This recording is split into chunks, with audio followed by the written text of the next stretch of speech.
y a des obstacles dans ta vie, Dieu ne te demande pas de regarder l'obstacle. Il te demande de pouvoir regarder au-delà de l'obstacle. Il y a des questions qu'on ne se pose pas. Il y a des questions qu'on ne se pose pas. La femme qui enjambe le regard est une femme qui se questionne au-delà de la barrière. Est-ce que je prêche à quelqu'un?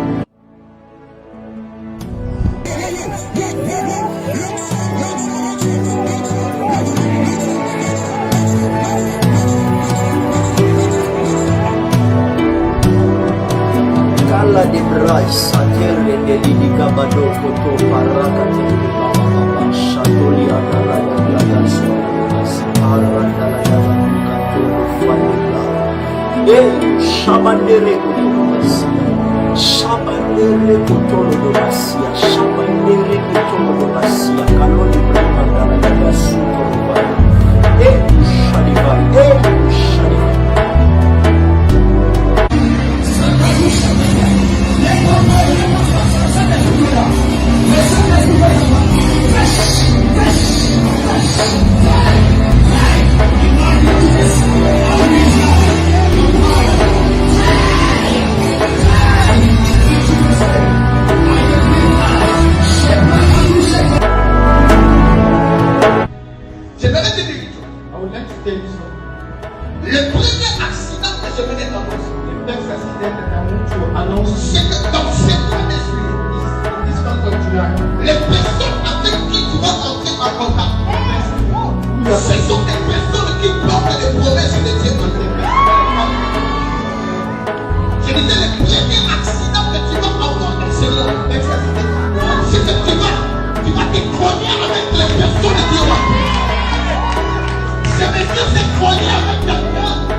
allons commencer à donner certaines clés pour nous aider à quitter la vision et atteindre la transformation globale.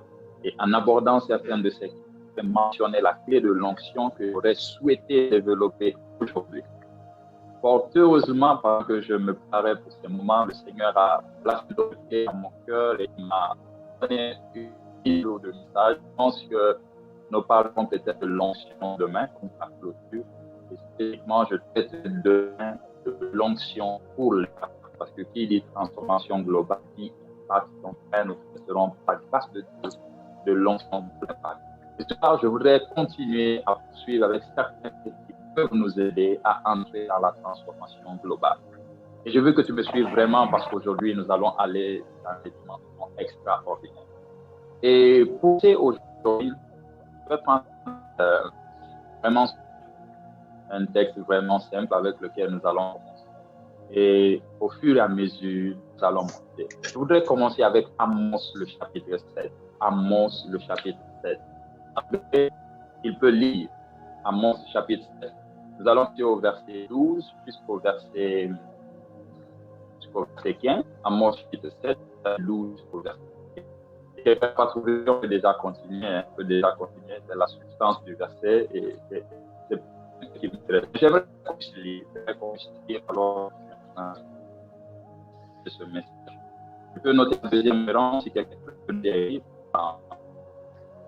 Amos chapitre 7, verset 12 à 15. Deuxième référence, Roi chapitre 19. Un roi 19. Verset 19 jusqu'à la fin. Un roi 19.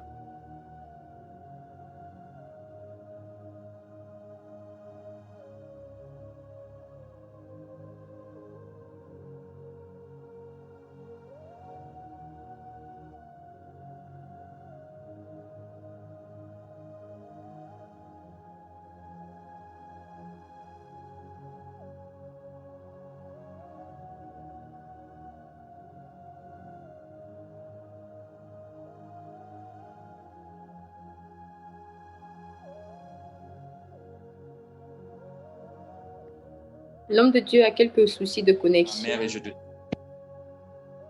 Élie lui répondit, va ou reviens, car pense à ce que je t'ai fait. Après s'être éloigné d'Élie, il revint prendre une paire de bœufs qu'il offrit en sacrifice. Avec l'attelage des bœufs, il fit cuire leur chair, la donna à manger au peuple. Puis il se leva, suivit Élie et fut à son service. Est-ce que quelqu'un a trouvé le passage de Amos pour le lire pour nous? Amos chapitre 5, verset. Chapitre 7, verset 12 à 15. Ok. Amos 7, verset 12 à 15. La Bible dit ce qui suit. Et Amathias dit à Amos, homme à vision, va-t'en, fuis dans le pays de Juda, mange-y ton pain. Et là, tu prophétiseras. Mais ne continue pas à prophétiser à Bethel, car c'est un sanctuaire du roi, c'est une maison royale. Amos répondit à Amathias, je ne suis ni prophète ni fils de prophète. Je suis berger. Je suis ivre de sycomore. L'Éternel m'a pris derrière le troupeau. L'Éternel m'a dit, va prophétiser à mon peuple d'Israël. Amen. Amen. Voici deux passages avec lesquels je veux commencer. Nous sommes en train d'essayer de comprendre qu'est-ce qui peut nous aider pour quitter la vision et entrer dans la transformation globale. Alors que je préparais ce message, le Seigneur m'a interpellé pour certaines personnes en me disant c'est bien tout ce qui a été fait, mais on a besoin de revenir encore en arrière pour préciser quelque chose. J'étais alors étonné. Seigneur, qu'est-ce que tu veux que l'on précise? Le Seigneur m'a fait comprendre que pour beaucoup, ce qui vous empêche d'arriver dans votre transformation globale, c'est que vous pensez avoir la vision alors que vous n'avez pas la vision. En d'autres termes, le problème n'est pas d'avoir une vision, mais le problème c'est d'avoir la vision. Le problème n'est pas d'avoir une vision, mais le problème, c'est d'avoir la vision. Il ne s'agit pas d'avoir un appel, mais le problème, c'est d'avoir l'appel. Il ne s'agit pas d'avoir un ministère, mais le problème, c'est d'avoir le ministère. Il ne s'agit pas d'avoir un mariage, mais le problème, c'est d'avoir le mariage. Voilà pourquoi déjà, Proverbe 31, la Bible dit que celui qui trouve une femme trouve le bonheur. Ce n'est pas une femme comme n'importe quelle femme, mais c'est une femme pour dire un type spécifique de femme. Donc celui qui trouve la femme là, ce type spécifique de femme, c'est cette personne qui trouve le bonheur. Alors, le Seigneur m'interpelle par rapport à ça. Beaucoup d'entre vous, vous avez la vision et vous pensez que cette vision est votre vision, alors que non, ce n'est pas la vision pour laquelle Dieu vous a appelé. Voilà pourquoi vous ne pouvez pas prospérer dans cette vision et entrer dans votre saison de transformation globale. Et deux exemples avec lesquels j'ai commencé, c'est l'exemple d'Élisée et l'exemple de Amos. Élisée a la vision de Dieu, qui est une prophétie qui plane sur sa tête depuis des décennies. Cette vision veut que Élie puisse poindre Élisée pour que Élisée prenne la relève du manteau d'Élie et qu'Élie accomplisse les grandes choses dans la nation d'Israël. Mais Élisée, qui est sur la terre, a reçu une vision que lui, il pense être sa propre vision. Il dit, ma vision, c'est de devenir un grand éleveur. Ma vision, c'est de devenir un grand maître de cheptel. Ma vision, c'est de devenir quelqu'un qui va paître les brebis, qui va paître les troupeaux. Et il était dans cette vision et tout semblait lui réussir. Mais il n'a pas eu d'impact global. Il n'a pas eu de transformation globale parce qu'il avait une vision, mais il n'avait pas la vision. En d'autres termes, quand tu as la vision, et que cette vision n'atteint pas l'impact global, n'atteint pas la transformation souhaitée, pose-toi la question. Bien vrai que je suis dans la vision, suis-je dans une vision ou dans la vision? Vous allez vous rendre compte qu'il y a des hommes qui ont écrit des livres. Le problème n'est pas d'écrire un livre, mais d'écrire le livre. N'importe quel chanteur que vous prenez dans le monde a écrit plusieurs chansons. Mais on ne reconnaît pas un chanteur pour toutes les chansons qu'il a chantées. On va reconnaître un chanteur pour une chanson spécifique qu'il a chantée. Dès que tu dis cette chanson, on reconnaît la personne. Beaucoup de personnes ne connaissent pas Bill Gates. On ne sait pas quelles sont les multiples activités de Bill Gates. Mais dès qu'on pense aux ordinateurs, on reconnaît directement Bill Gates à cause de Microsoft. Lorsqu'on pense à Tesla, on reconnaît directement Elon Musk. Pourquoi? Parce qu'il fait beaucoup de choses, certes, mais il a spécifiquement fait une chose. Quand tu veux atteindre la transformation globale, ne fais pas plusieurs choses. Ne sois pas dans plusieurs visions. Sois dans une vision, et je vais même dire, sois dans la vision de ta vie, la vision qu'il faut. Sois dans un appel, mais je vais même dire, sois dans l'appel de ta vie, l'appel qu'il faut. Élisée a l'appel. Élisée a la vision, mais il était dans la mauvaise vision. Et quand nous sommes dans la mauvaise vision, il n'y a pas de transformation. Avant donc la transformation, tu as besoin, pour certaines personnes, je dis bien, de faire une redirection.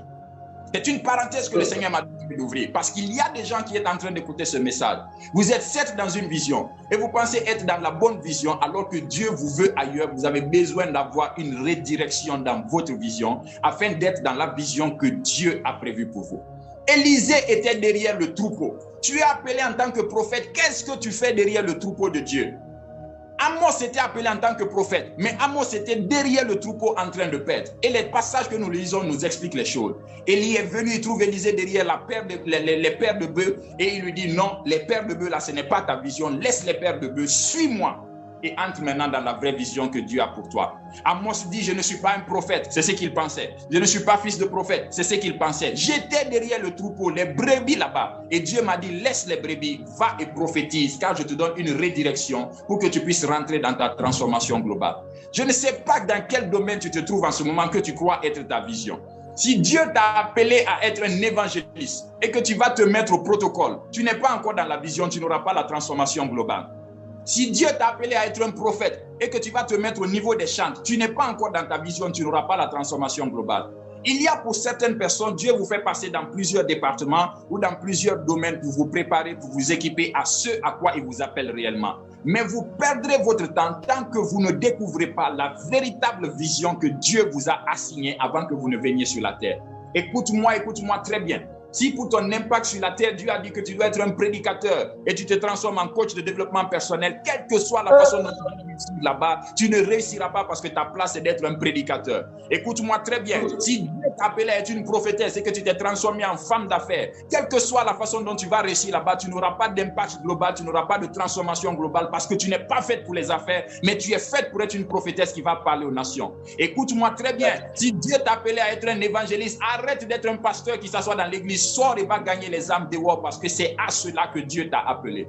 L'une des clés de la transformation globale, ce n'est pas être dans une vision, mais être dans la vision que Dieu nous a assignée. Le jour où tu es dans ta vision, les choses changent complètement. Tu expérimentes une transformation extraordinaire et les gens vont même te demander tu étais où pendant tout ce temps. La réponse est simple, tu perdais ton temps à t'occuper d'une vision qui n'était pas ta vision. Et ça, c'est l'interpellation directe que Dieu donne à quelqu'un. Tu as trop perdu ton temps dans des visions qui n'étaient pas ta vision.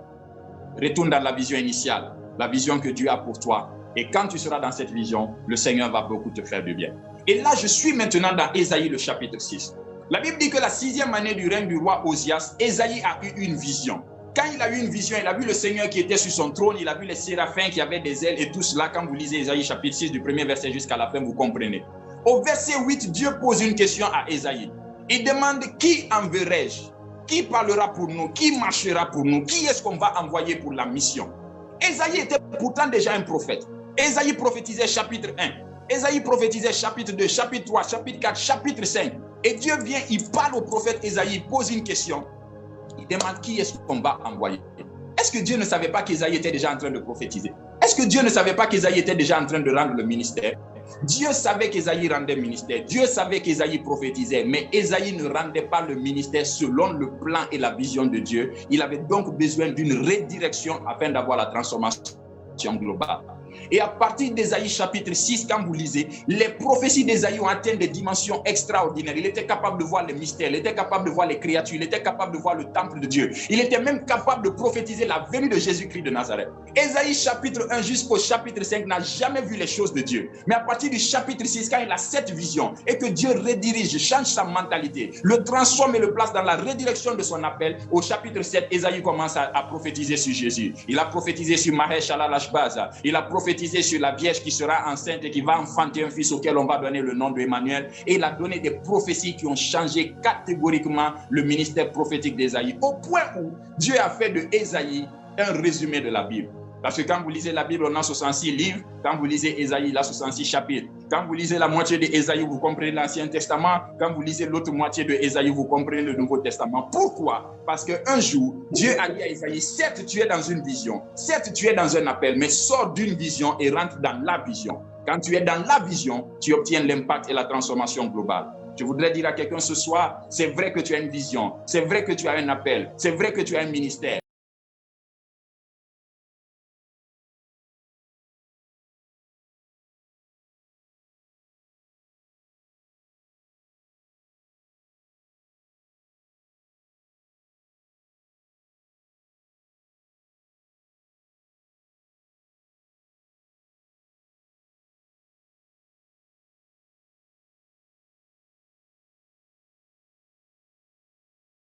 Important pour que tu puisses rentrer dans la transformation globale. Et c'est sur cette clé que je vais prendre un peu de temps. C'est la passion. Dis avec moi la passion. Si tu es là, je veux que tu tapes la passion. Beaucoup de personnes n'atteignent pas la transformation globale parce qu'ils n'ont pas la passion. Beaucoup de personnes n'entrent pas dans leur destinée parce qu'elles n'ont pas la passion. Beaucoup de personnes n'ont pas d'impact parce qu'il leur manque la passion. C'est quoi la passion? La passion, c'est le feu.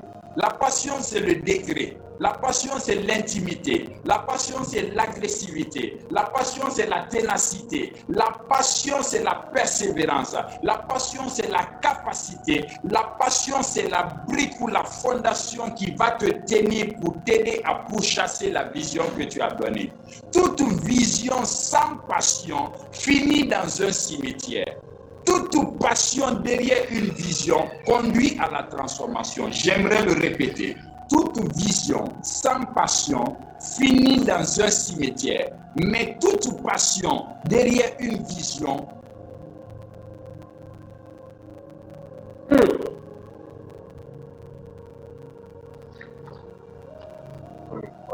En fait, allumez le micro, homme de Dieu. On vous entend plus, le micro. Allumez le micro.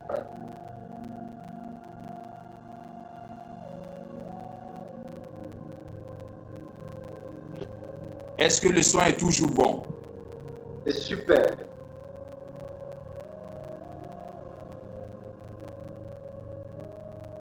Est-ce que le son est bon? On m'entend? On vous entend très bien.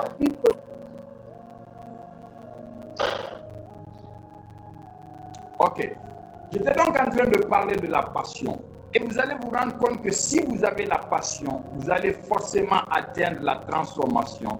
Vous allez forcément atteindre l'impact global parce que toute passion qui soutient votre vision vous conduira à la transformation. Et dans beaucoup d'exemples de beaucoup de personnes, nous n'atteignons pas la transformation globale parce qu'il nous manque la passion. Quand tu es en train de prêcher, tu prêches avec nonchalance. On ne voit aucune passion. Quand tu es en train de rendre ministère, tu rends ministère avec nonchalance. On ne voit aucune passion. Quand tu es en train de rendre l'œuvre de Dieu, tu fais l'œuvre de Dieu comme si c'était l'œuvre, je ne sais pas, de quelqu'un d'autre. On ne voit aucune passion derrière. Et quand il n'y a pas de passion derrière, il n'y a aucune transformation. Parce que la passion est la chose qui change complètement le ministère, l'appel, la vision, pour l'introduire dans une transformation. Derrière chaque passion, vous trouverez de la compassion. Derrière chaque passion, vous trouverez de la compassion. Tous les miracles que Jésus a opérés, en grande partie, vous allez entendre qu'on a dit il a eu compassion de telle personne, ou alors il a eu compassion de la foule, parce que la passion va avec la compassion. Beaucoup de prédicateurs, beaucoup de ministres de Dieu manquent d'atteindre la transformation globale parce qu'ils n'ont pas la passion qui conduit à avoir la compassion pour les âmes. Et tant que tu n'as pas eu la passion qui donne la compassion pour les âmes, Dieu ne peut pas te confier une multitude d'âmes. Tu vas alors te poser des questions, mais pourquoi je prie, je gêne, je fais ceci et Dieu ne change pas les choses? C'est parce qu'il y a un problème avec ta passion. Et j'aimerais qu'on attire l'attention de tout un chacun sur la passion. Je voulais donc que tu prennes ta Bible dans le livre de Néhémie. Néhémie, le chapitre 1, nous allons commencer par là-bas, du verset 1 jusqu'à la fin. Nous n'allons pas lire, noter simplement parce qu'on va couler pour des raisons de temps. Il y a beaucoup de choses que Dieu a prévues pour nous ce soir. Néhémie, chapitre 1, la Bible dit quelque chose. Que Néhémie était à Suse dans la capitale. Pendant qu'il était à Suse dans la capitale, il était en train de rendre ministère auprès du roi. Il était en train de faire son travail dans la maison du roi. Néhémie a reçu une nouvelle. Néhémie a reçu une information qui existait dans la vie de tout le monde depuis des années, depuis des décennies, et tout le monde marchait avec cette vision, tout le monde marchait avec cette information, tout le monde marchait avec ce ministère-là. C'était là, mais personne n'avait concrètement agi parce qu'il leur manquait la passion. Quelle était cette information? L'information, c'est que le peuple de Dieu était dans la captivité, dans une servitude, dans une souffrance extraordinaire. L'autre information, c'est que le temple de Dieu avait été détruit et le temple de Dieu était en ruine. Les gens avaient cette information depuis 120 ans. Pendant 120 ans, le temple de Dieu était détruit. Pendant 120 ans, le temple de Dieu était en ruine. Les gens préféraient marcher dans la rue et dire « Oh, le temple de Dieu est détruit ». Les gens préféraient pleurer dans la rue « Oh, la maison de Dieu est détruite ». Les gens préféraient crier « Oh, la maison, Jérusalem s'est gâtée, il n'y a plus Dieu, Dieu n'est plus là, l'arche n'est plus là, le temple est détruit ». 120 ans, tout le monde est en train de répéter la même chose. Il y avait un problème, mais personne n'avait accepté d'être la solution. Voilà pourquoi personne n'avait pu apporter une transformation. Un jour, Néhémie est là, et pendant que Néhémie est là, il reçoit une information. On lui dit que la maison de Dieu est en ruine. On lui dit que le peuple de Dieu est en captivité. Regardez quelle est l'attitude de Néhémie dans le chapitre là. La première attitude que Néhémie a, Néhémie dit « Je fus saisi d'une grande tristesse ». J'avais tellement la passion et la compassion pour les choses de Dieu. Quand j'ai appris que l'œuvre de Dieu est détruite, j'étais en tristesse. Quand j'ai appris que le temple de Dieu est détruit, j'avais la tristesse. Il y a des personnes aujourd'hui qui peuvent apprendre que l'œuvre de Dieu a un problème quelque part. Ça ne les fait ni chaud ni froid. Toi, tu n'auras jamais la transformation globale. Il y a des personnes aujourd'hui qui peuvent apprendre qu'une église ne peut pas rendre le ministère parce qu'on a fermé la porte pour un problème de loyer. Ça ne les fait ni chaud ni froid. Ils préféreront aller gaspiller leur argent à faire autre chose. Toi, tu n'auras pas la transformation globale. Il y a des personnes qui peuvent apprendre qu'un homme de Dieu a eu un problème, il est tombé ici, il y a ceci, il y a cela. Plutôt que de résoudre le problème, ils préféreront ouvrir leur bouche comme tout le monde pendant 120 ans pour dire l'homme de Dieu a fait ceci. Oh, tel est arrivé à l'homme de Dieu. Oh, voici ce qui est arrivé à leur église. Voici ce qui est arrivé. Vous n'aurez pas la transformation globale. Parce que la transformation ne vient pas dans la proclamation des mauvaises nouvelles, mais dans l'action des solutions divines. Il est temps d'arrêter d'être des CNN, c'est-à-dire des corporations ou des colporteurs des négatives nouvelles. Beaucoup de chrétiens sont des chrétiens CNN, des négatives nouvelles. Tout en train de donner des nouvelles négatives. Tout en train de dire ce qui ne marche pas. Mais sans jamais apporter une réponse, sans jamais apporter une solution. Alors que si vous apportez la solution, vous connaîtrez la transformation. Néhémie, en ayant reçu cette information, est devenu triste. Non seulement qu'il est devenu triste, il est allé plus loin. Il s'est mis à jeûner et à prier. Et j'aimerais vous dire que c'est profond. Parce que le jeûne de Néhémie était un jeûne compliqué. Combien parmi vous savent que Néhémie n'est pas un prophète? On a mis Néhémie dans la Bible, beaucoup de gens pensent que Néhémie est un prophète. Non, Néhémie était un cuisinier. Il cuisinait pour le roi, il était au service du roi. Il était donc, voilà, comme les chanceliers de panetier dans l'histoire de Joseph. Il était là dans la maison du roi pour servir. Ce qui est extraordinaire, sachez que c'est difficile pour un cuisinier de jeûner. Parce qu'il doit cuisiner, il doit mesurer le sel, il doit mesurer tout ça. Et Néhémie a décidé, malgré qu'il était cuisinier, de jeûner. toi tu es là, la simple odeur du repas qui passe sous tes narines, déjà ton jeûne est perturbé. Imagine celui qui est en train de cuisiner. Il plus cuisine pour un roi. Si c'est mauvais, on va le tuer. Mais Néhémie, à cause de la passion qu'il avait pour les choses de Dieu, il a préféré pleurer, il a préféré jeûner, il a préféré prier pour que le temple de Dieu ne reste pas comme il était. Et Néhémie ne s'est pas limité aux intentions, mais il est passé à l'action. Beaucoup de chrétiens ont des intentions. Oh, l'église n'a pas de chaise. Non, vraiment, non, il faut qu'un jour je mette les chaises. Si je pouvais mettre les chaises, ça reste seulement dans l'intention. Oh non, l'église n'a pas d'instruments. Oh, vraiment, si je pouvais trouver les instruments, ça reste dans l'intention. Néhémie est sorti de l'intention, il est passé à l'action pour mettre en pratique son intention et il a eu une transformation. On se souvient du nom de Néhémie. Quelque chose m'a choqué. Combien d'entre vous connaissent Enoch dans la Bible? Je crois que c'est un très grand prophète. Combien d'entre vous connaissent Abel? Même si tu ne sais pas, la Bible dit que Abel aussi est un prophète. Combien d'entre vous connaissent Élie? Combien d'entre vous connaissent Moïse? Combien d'entre vous connaissent Élisée? Ce qui m'a choqué quand je suis dans Romains chapitre 11 et que la Bible parle des héros de la foi, je n'ai pas vu le nom de Enoch. Je n'ai pas vu le nom de Élie. Je n'ai pas vu le nom de Élisée. J'étais choqué. Je dis, mais ça, ce sont des hommes de foi. Élie a fermé le ciel pendant 3 ans. Pourquoi on ne le cite pas parmi les hommes de foi, parmi les héros de la foi? Mais on a cité quelqu'un qui s'appelle Rahab la prostituée à la place d'un Élie. Pourquoi? Parce que Rahab la prostituée avait la passion qui l'a conduit à la compassion et à l'action pour les choses de Dieu. Elle a épargné les prophètes de Dieu. Et à cause de ça, Dieu dit que cette Rahab-là avait la foi. Et Dieu a placé Rahab dans la destinée des héros de la foi qui a changé toute l'histoire de la Bible. Parce que parfois, tu te limites aux intentions et tu ne passes pas à l'action, tu n'atteindras jamais la transformation globale. Et j'aimerais vous dire quelque chose qui est encore plus pointu. Ce qui m'a frappé dans l'histoire de la transformation globale des personnes qui sont dans la Bible, c'est qu'elles ont compris ce que le Seigneur me faisait comprendre, le secret de l'alimentation. J'ai envie de développer légèrement cette partie. Ce n'est pas l'objet du message, mais c'est extrêmement important que quelqu'un comprenne le secret de l'alimentation. Derrière toute bénédiction se cache le secret de l'alimentation. Derrière toute bénédiction se cache le secret de l'alimentation. Et toute bénédiction est en rapport avec l'alimentation. Quand tu comprends le secret de l'alimentation, tu comprendras que l'alimentation est à la base, à l'origine de ta bénédiction et que l'alimentation sera peut-être aussi le résultat ou la fin de ta bénédiction parce que le Dieu que nous servons est un Dieu qui a placé le secret de l'alimentation. Beaucoup d'entre vous, vous êtes en train de prier, Seigneur, lève-toi et descends. Seigneur, descends et agis. Seigneur, descends et change ma vie. Seigneur, descends et change ma condition. S'il vous plaît, arrêtez ces prières. Dieu n'est pas là pour descendre. Il est déjà descendu, il est fatigué de descendre. Je vais même aller plus loin. Ne demandez pas à Dieu de descendre parce qu'à chaque fois que Dieu quitte son trône pour descendre sur la terre, il ne descend pas pour apporter une bénédiction, il descend pour apporter la destruction. Ah, je pense que tu n'as pas entendu, je vais répéter. Tu demandes à Dieu de quitter le trône du ciel là-bas pour descendre ici. Quand Dieu quitte son trône pour descendre sur la terre, ce n'est pas une bénédiction qu'il apporte, mais c'est la destruction qu'il apporte. Quand Dieu est descendu là-bas dans Genèse et qu'il est descendu voir la tour de Babel que les hommes étaient en train de faire, Dieu est venu détruire leur tour de Babel qu'ils avaient déjà commencé à penser, leur vision qu'ils pensaient. Dieu a détruit cela et Dieu a confondu leur langage. Quand Dieu était sur le point de détruire Sodome et Gomorrhe, la Bible dit que Dieu est descendu. Il est descendu pourquoi? Pour aller détruire Sodome et Gomorrhe. Je vais même aller encore plus loin. Quand Jéricho avait la muraille, la Bible dit que Dieu est descendu là-bas et quand il est descendu, Jéricho est tombé. Les archéologues, les scientifiques disent que la destruction de Jéricho, c'est comme quand quelqu'un marche sur une brique et que ça s'écrase. N'as-tu pas lu dans l'Écriture, la Bible dit que la terre est le marchepied de Dieu. Quand tu demandes à Dieu de descendre sur la terre, tu l'appelles à marcher sur la terre, donc à venir détruire la terre.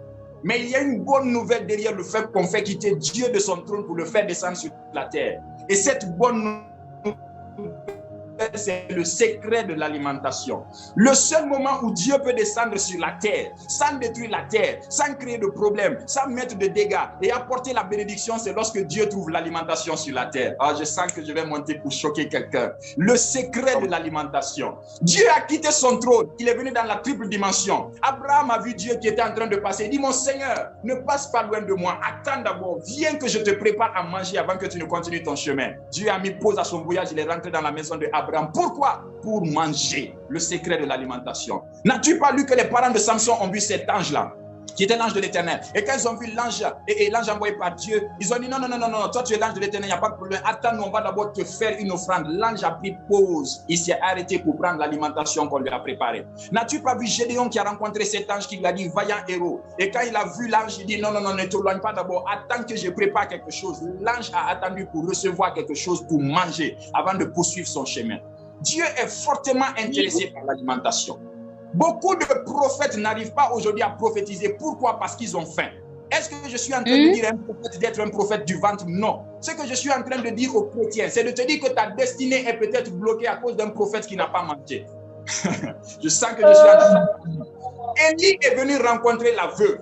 Pendant que Élie vient rencontrer la veuve avait besoin de recevoir la bénédiction de Dieu. Parce que Dieu a dit, va chez cette veuve, je lui ai ordonné de te nourrir et j'ai aussi ordonné la bénédiction pour la veuve. Pendant qu'Élie vient chez la veuve et commence à dire, j'ai des problèmes, j'ai des dettes, je n'ai plus d'argent, je n'ai plus à manger, je n'ai même plus, voici le dernier morceau, quand on va manger mon enfant et moi, on va mourir. Dieu savait cela, mais Dieu savait qu'il a prévu une bénédiction derrière cela. Mais pour que la veuve puisse rentrer dans sa bénédiction et avoir une transformation globale, la veuve avait besoin de comprendre le secret de l'alimentation.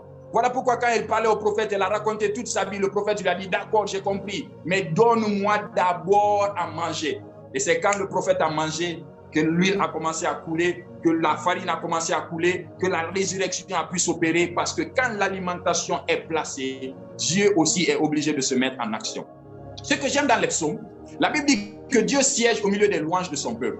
Vous pensez qu'on siège pourquoi? Quand on siège, c'est qu'on s'assoit. Et quand on s'assoit, à quel moment on s'assoit? C'est lorsqu'on est à table. Lorsque la louange est servie à Dieu comme alimentation, parce que l'alimentation n'est pas seulement la nourriture. Lorsque la louange est servie à Dieu comme alimentation, lorsque l'adoration est servie à Dieu comme alimentation, lorsque l'offrande, le sacrifice est servi à Dieu comme alimentation, lorsque la consécration est servie à Dieu comme alimentation, Dieu descend, Dieu s'assoit, Dieu mange et il avance dans la vie des personnes. Oh, je pouvais voir Jésus qui était en train de ressusciter Lazare. Je pouvais voir Jésus qui était en train d'aimer Marie et Marthe, sa sœur. Pourquoi? Parce qu'il rentrait dans leur maison à chaque fois qu'il avait besoin de manger et on préparait pour lui là-bas, il mangeait. Je pouvais voir Jésus qui a un jour vu Zachée qui était monté sur le sycomore, sur un arbre pour le voir. Jésus a dit à Zachée, descends aujourd'hui. Pourquoi? Parce que je vais rentrer dans ta maison, je vais souper avec toi. Je pouvais voir Jésus qui dit non, écoutez, si tu me reçois, je vais venir avec mon Père, nous allons habiter chez toi, pas seulement pour habiter, mais nous allons aussi manger, c'est-à-dire nous allons souper avec toi. Dieu est tellement intéressé par l'alimentation que quand Jean-Baptiste est venu sur la terre, la Bible dit que Jean-Baptiste se nourrissait de miel et de fruits sauvages. Donc pendant que lui il mangeait le miel, il mangeait les sauterelles, il était dans la forêt, le Fils de Dieu, Jésus-Christ est venu. La Bible dit qu'il est venu, il mangeait et il buvait avec les hommes. Tellement intéressé par l'alimentation. La seule fois où il a jeûné, c'était une seule fois, il a fait 40 jours, il n'a plus jamais jeûné pendant 33 ans d'existence. Parce qu'il était intéressé par l'alimentation. Tellement intéressé par l'alimentation, Dieu dit, fais de l'Éternel tes délices. Tellement intéressé par l'alimentation, Dieu dit, venez et goûtez. Voyez, goûtez d'abord si l'Éternel est bon. Derrière chaque alimentation se cache une bénédiction. Et quand Dieu amène la bénédiction, elle va se rapporter aussi à l'alimentation. Voilà pourquoi il a dit, le juste ne va pas manquer de son pain, le psalmiste David. Voilà pourquoi dans le psaume 23, David pouvait dire, voici l'Éternel dresse pour moi une table en face de mes adversaires. Quelle table qui est dressée? La table du festin. Voilà pourquoi les noces de l'agneau, nous allons aller faire quoi? Nous allons célébrer, faire la fête et manger. Parce que le Dieu que nous servons est un Dieu qui est fortement intéressé par l'alimentation. Quelqu'un va dire, ah non, il est en train de parler des prophètes du ventre. Non, je suis en train de t'amener à comprendre une clé qui va t'apporter une transformation globale. Regardez ce qui se passe dans 2 Rois, le chapitre 4. 2 Rois, le chapitre 4, à partir du verset 8 et suivant. La Bible dit qu'il y avait une femme qui habitait à Sunem, une femme de distinction. Cette femme de distinction était avec son mari. Et chaque fois que Élisée le prophète descendait dans la ville, on donnait à manger à Élisée le prophète. Il mangeait chez cette dame-là, il poursuivait son chemin. Mais la femme ne s'est pas limitée là-bas. Parce qu'elle voulait avoir une transformation globale. La femme a dit, cet homme de Dieu mange chez nous, mais ce n'est pas suffisant. Ce que nous pouvons faire, vu qu'il vient dans la ville, il n'a pas où loger.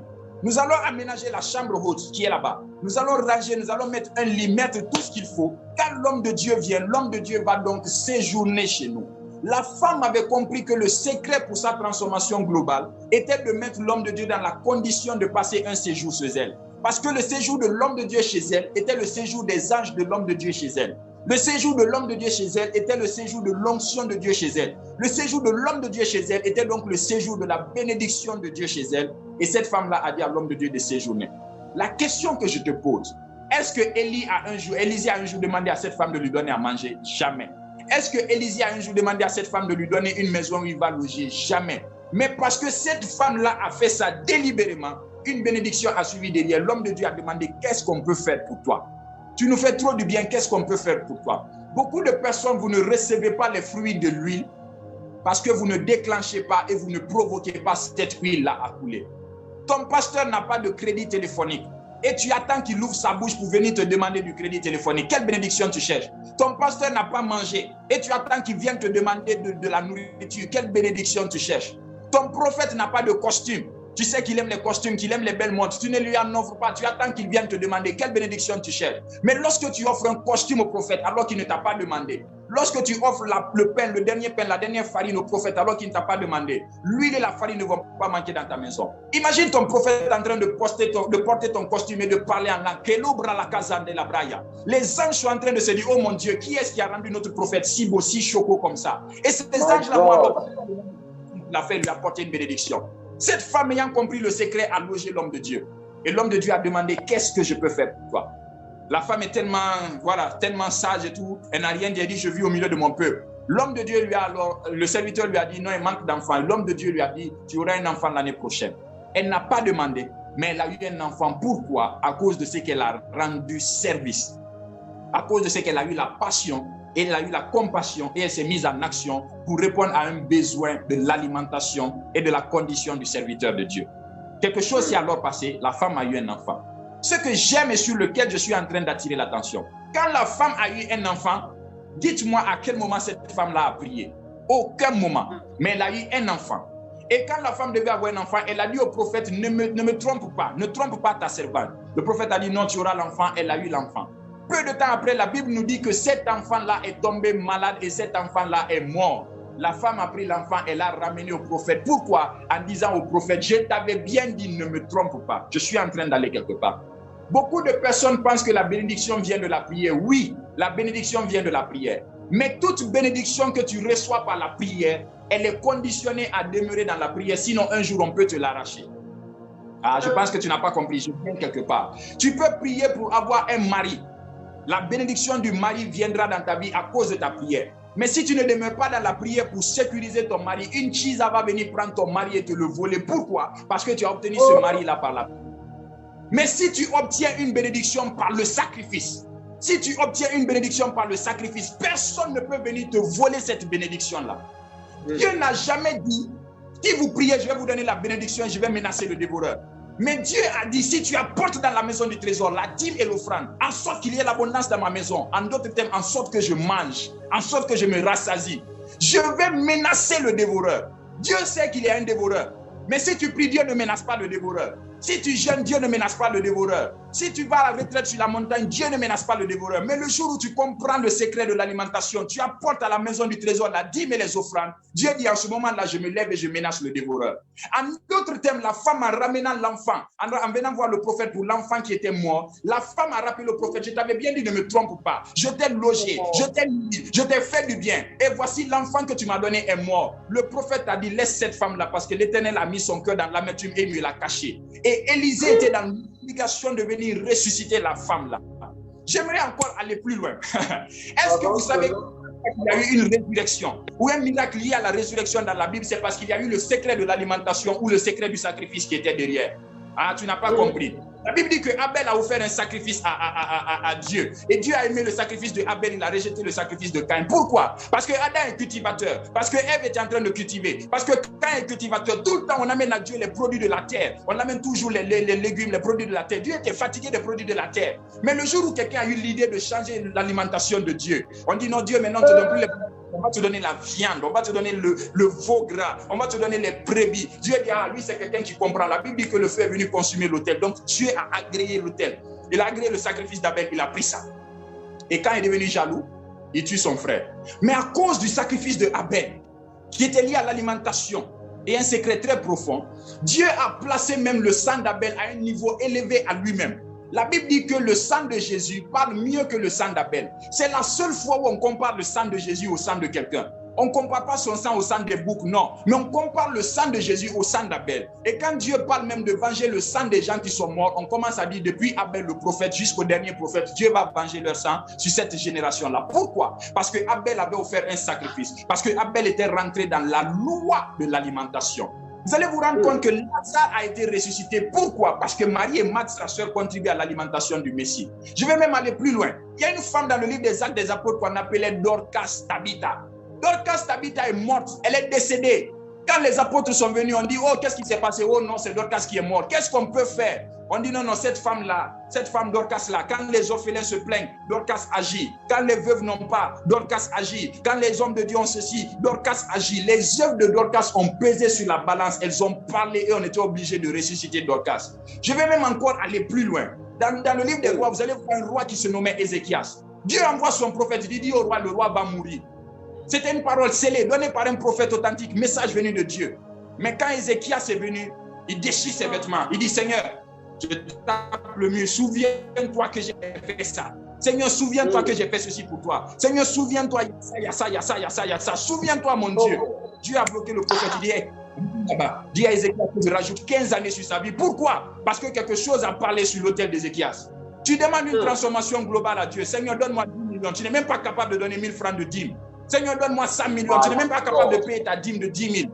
Seigneur, donne-moi 20 millions. Tu n'es même pas capable de voir que l'église n'a pas de chaises, d'envoyer les chaises à l'église. Et c'est toi qui demandes la transformation à Dieu de te donner 20 millions. La Bible dit que celui qui est fidèle dans les petites choses sera fidèle dans les grandes choses. Tu as été infidèle dans les petites choses de Dieu, tu veux qu'il te donne les grandes choses. Tu n'as rien placé sur l'autel de Dieu, tu veux qu'il te donne les grandes choses. Quand Élie était en train de rebâtir l'autel pour défier les prophètes de Baal et Astarté, il a rebâti l'autel, il a placé quelque chose sur l'autel de Dieu. Qu'est-ce qu'il y a sur ton autel? Rien sur ton autel. Dans Actes chapitre 10, la Bible nous parle de quelqu'un qui est nommé Cornelius. Qui est Corneille. Corneille qui est là, l'ange est descendu. L'ange dit, Corneille, tes offrandes, tes aumônes, tes supplications sont montées devant le trône de Dieu. Je suis descendu. Et jusque Dieu est parti déranger Pierre pour dire à Pierre, viens agir dans la vie de Corneille. Pourquoi? Parce que quelque chose parlait sur l'autel de Corneille. Qu'est-ce qui parle sur ton autel qui va pousser Dieu à t'introduire dans la transformation globale? Tu as besoin de comprendre le secret de l'alimentation. Et comme je l'expliquais, l'alimentation n'est pas que la nourriture physique, même si elle passe grandement par la nourriture physique. Il y a d'autres choses qui contribuent à l'alimentation. Ce qui est extraordinaire avec le secret de l'alimentation, vous allez vous rendre compte que dans 2 Samuel, le chapitre 7, David a compris le secret de l'alimentation. 2 Samuel chapitre 7, David dit, depuis que je suis là, j'entends parler de l'histoire de mon Dieu. Mon Dieu s'est toujours promené dans des tentes. Moi, le roi, je vis dans une belle maison. J'ai une belle maison alors que mon Dieu vit dans les tentes. Ce n'est pas normal. Ce que je vais faire, je vais bâtir un temple pour mon Dieu. Combien d'entre vous, vous roulez dans les voitures pendant que le temple de Dieu est fissuré? Combien d'entre vous, vous mangez dans des restaurants de luxe pendant que le temple de Dieu n'a même pas une chaise, n'a même pas de peinture?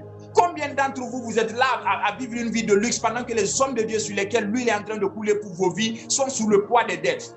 Dans l'histoire de Roi chapitre 4, la femme qui est venue vers le prophète Élisée pour demander l'huile et payer ses créanciers a dit, mon serviteur, ton serviteur, mon mari était un homme de Dieu, il était un prophète et il craignait Dieu. Mais le prophète est mort endetté et il a laissé sa femme endettée au point où on voulait vendre même les enfants comme des esclaves. Combien d'entre vous pensez que la bénédiction va couler sur vous alors que l'alimentation n'a pas été respectée? Écoute-moi, tu es Jacob, tu es Esau, tu ne peux pas être béni par Isaac tant que Isaac n'a pas mangé. Isaac a dit, va et fais-moi le plat que j'aime là, fais-moi l'aliment que j'aime là, que je mange d'abord, que mon âme soit à l'aise, ensuite je peux libérer la bénédiction sur ta vie. Vous voulez qu'un prophète prophétise sur sa vie? Toute prophétie d'un prophète affamé sera une destinée qui est affamée et affaiblie comme un lion qui est maigre. Tu veux que ta prophétie t'attende, assure-toi que le prophète a mangé. Vous voulez qu'un prophète prophétise le ventre affamé? Quelle destinée vous voulez avoir? Aucune transformation ne peut venir si vous ne passez pas par cet hôtel-là. Si vous ne placez pas quelque chose qui parle à Dieu. Si vous ne mettez pas quelque chose qui touche le cœur de Dieu. David a compris cela. David pouvait dire, je ne donne rien à l'Éternel qui ne me coûte pas cher. Et quand vous lisez 2 Samuel 7, David a dit, je vais bâtir un temple pour Dieu. Au même moment, Dieu a envoyé Nathan le prophète dans la maison de David. Il lui dit, parce que tu as eu cette intention de bâtir une maison pour Dieu, Dieu bâtira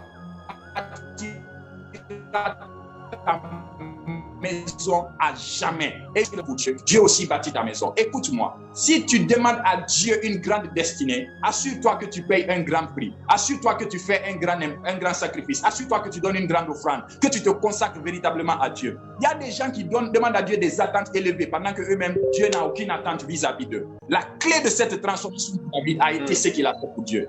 Et même quand Dieu a dit à David, c'est pas toi qui vas construire, David a tout préparé. L'or, l'argent, tout ce dont ils avaient besoin pour le temple, David a tout préparé avant de quitter. Et Salomon savait maintenant qu'il pouvait bien bâtir.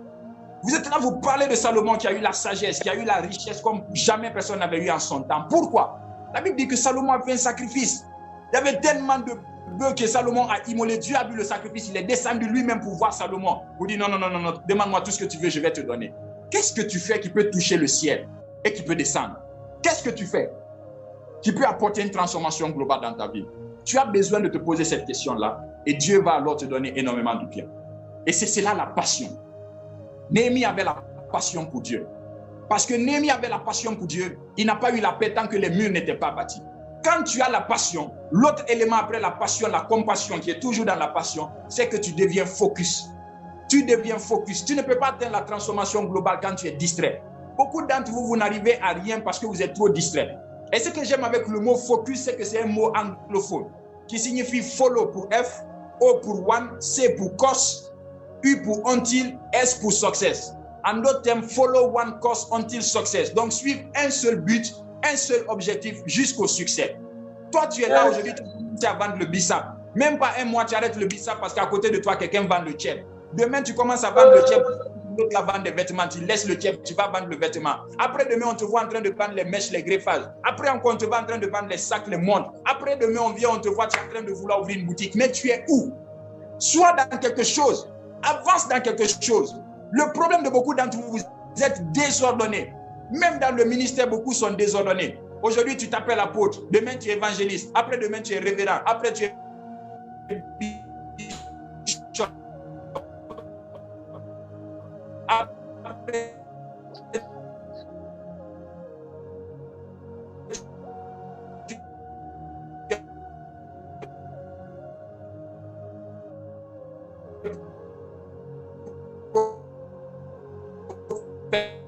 l'onction ne réside plus de jusqu'à et tu penses que tu auras une transformation globale. Tu as besoin d'être focus. Tu as besoin d'être focus. Tu as besoin d'être focus. Tu as besoin d'être concentré sur quelque chose. Tu as besoin de marcher dans un couloir particulier. Tu as besoin d'exceller dans un domaine. Des gens qui font tout et tout en même temps ne peuvent pas atteindre la transformation globale. Sois dans quelque chose où tu sais que Dieu t'a placé, là où tu sais que tu es bon. Est-ce que ça veut dire qu'il faut faire une seule activité au monde? Non, il n'y a pas de problème à faire plusieurs activités. Mais tu ne peux pas faire une activité comme de la tête à la queue, du coq à l'âne. Tu commences quelque chose, ça ne finit pas, tu fais autre chose. Tu n'atteindras jamais la transformation globale en faisant ces choses-là. Tu as donc besoin de focus. Tu as donc besoin d'être concentré. Tu as donc besoin d'attirer ton attention et de la garder sur un seul chemin, sur un seul objectif. Et c'est en le faisant que Dieu va te faire du bien. Et là, j'ai envie de donner encore une autre clé. Est-ce que quelqu'un peut lire pour nous Genèse 30? Genèse 30, le verset 27. Genèse 30, le verset 27. Genèse 30, à partir du verset 27. Genèse 30, 27, la Bible dit ce qui suit. Laban lui dit: puis-je trouver grâce à tes yeux? Je vois bien que l'Éternel m'a béni à cause de toi. Continue. À cause de toi. L'Éternel m'a béni à cause de toi. Proverbe 13, le verset 20.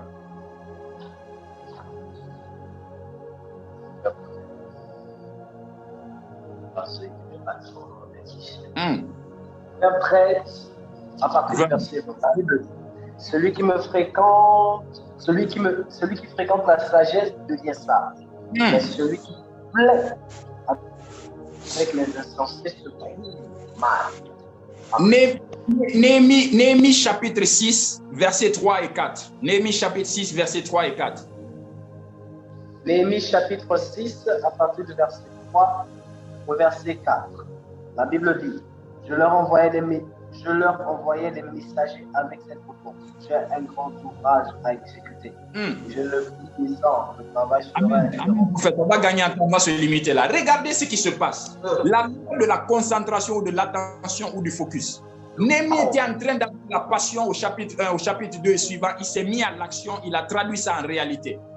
Au chapitre 6, la Bible vous parle des gens comme Tobija qui sont venus voir Néhémie pour lui dire, bon écoute Néhémie, viens on va se rencontrer dans tel endroit, viens on va faire telle chose, viens on va faire telle chose. Néhémie leur a donné une réponse. Il leur dit ceci, j'ai une grande œuvre, j'ai une grande réalisation, j'ai un grand ouvrage à bâtir. Je ne peux pas laisser l'ouvrage là pour descendre vers vous. Parce qu'il était focus dans les choses de Dieu.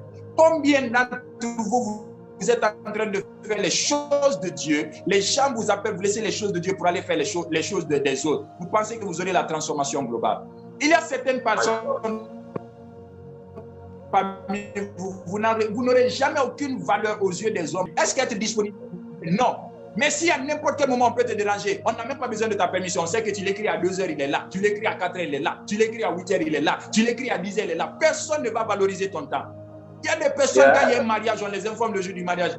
Paul et Pierre qui se marient là, est-ce que tu veux? Il faut venir, il y a Paul et Pierre qui se marient parce qu'on sait qu'il va venir. Mais il y a d'autres personnes, on ne les informe pas pour dire Paul et Pierre se marient. On envoie une carte, une lettre d'invitation, un mois là-bas. Pourquoi? Parce que c'est des gens qui savent valoriser leur temps, qui sont focus dans ce qu'ils font. Il faut éliminer la distraction si tu veux atteindre la transformation globale. Néhémie leur a répondu, je ne peux pas. Non, je ne peux pas parce que j'ai une grande œuvre à bâtir. Considère ta vision comme la plus grande œuvre que tu dois bâtir. Tu prends trop de temps à aller dans la salle de fitness pour faire je ne sais quelle musculature. Ça, tu prends trop de temps pour ça. Ce n'est pas cette vision qui est la grande œuvre que tu dois bâtir. Tu prends trop de temps à aller au salon de coiffure pour faire quel greffage, quel tissage, quel make-up pour je ne sais quoi. C'est bien beau, mais c'est une grande œuvre que tu dois bâtir.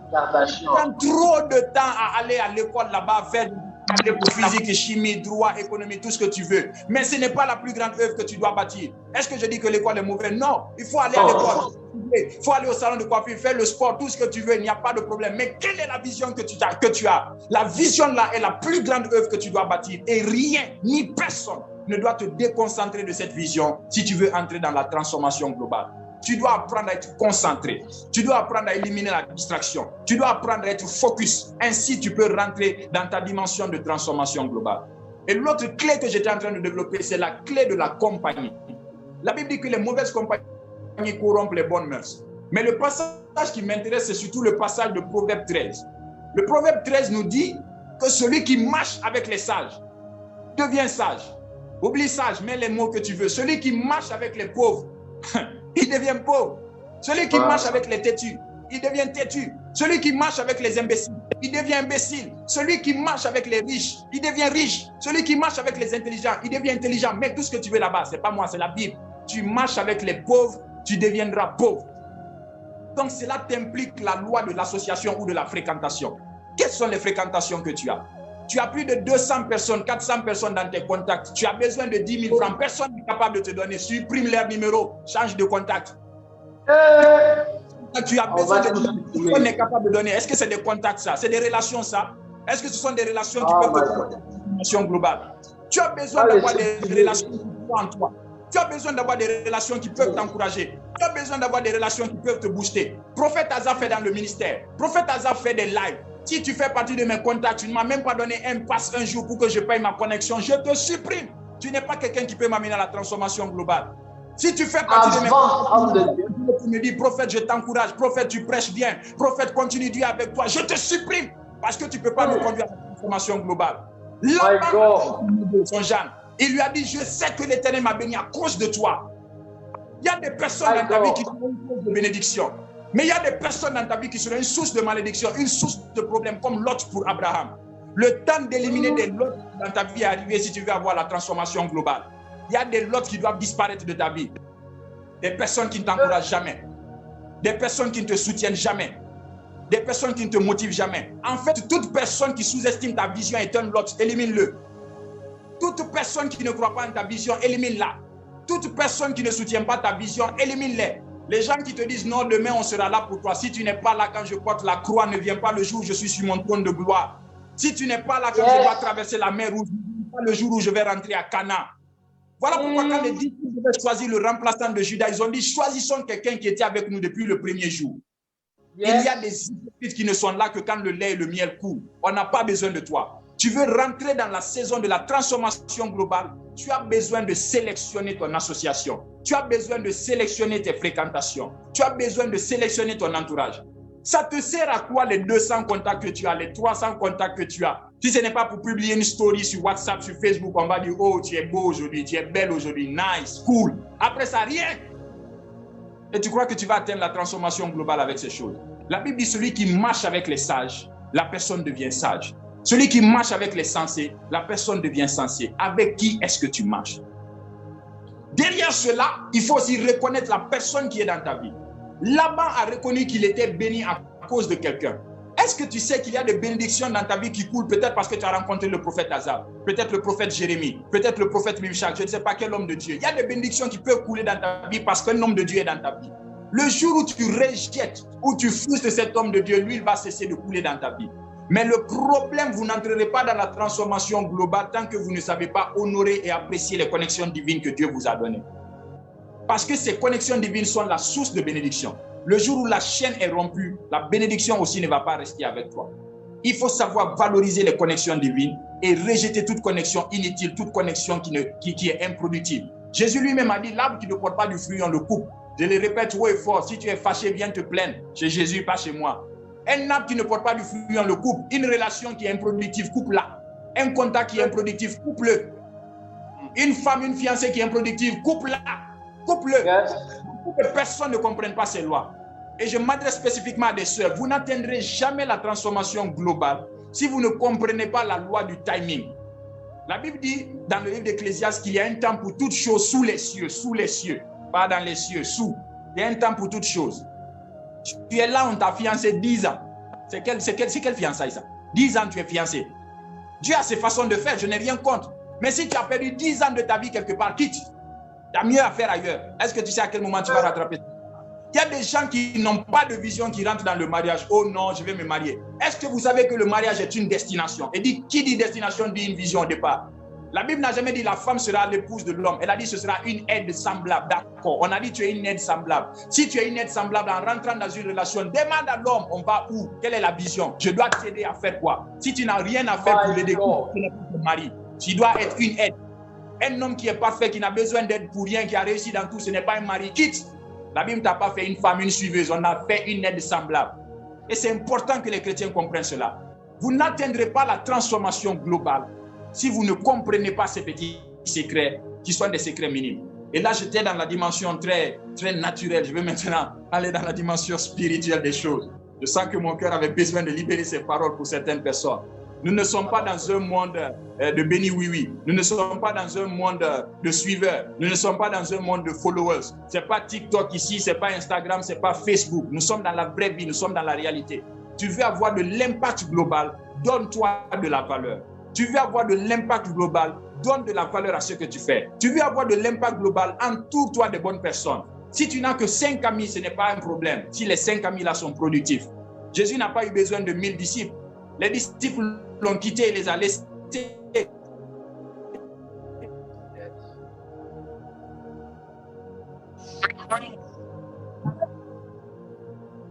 Mais il a gardé ces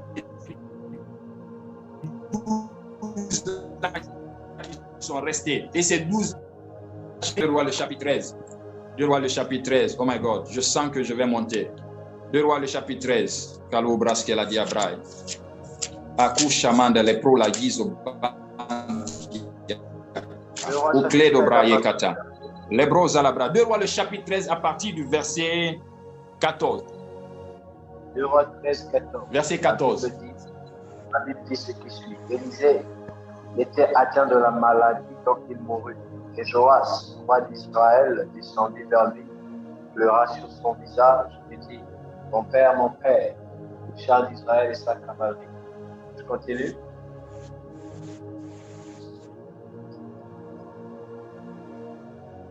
Je continue, homme de Dieu.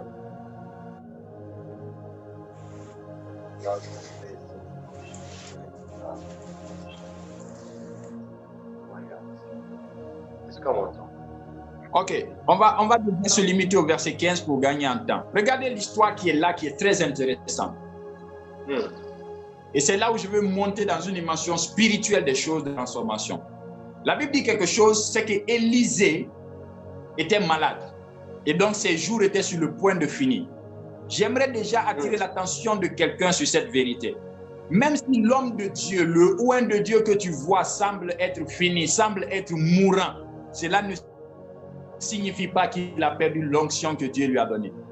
Beaucoup de gens font l'erreur de penser que non, cet homme-là, c'est fini pour lui. Dieu a quitté. Même dans son dernier souffle, un lion reste un lion. Même dans ses derniers jours, un oint de Dieu reste un oint de Dieu. Et si tu comprends cela, tu t'éviteras beaucoup de problèmes. Élisée était donc en train de mourir quand le roi est venu le voir. Le roi s'est écrié, mon père, char d'Israël et sa cavalerie. Élisée a dit, lève-toi, prends un arc et prépare la flèche. Et pendant qu'il a pris l'arc pour préparer la flèche, Élisée l'a attrapé les mains.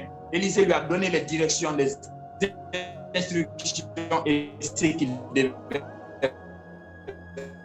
Ça, c'est la première partie de la dimension spirituelle. Tu as besoin d'une main invisible, tu as besoin d'une main derrière, tu as besoin d'un mentor derrière, tu as besoin d'un prophète derrière, tu as besoin d'un homme ou une femme de Dieu derrière qui puisse te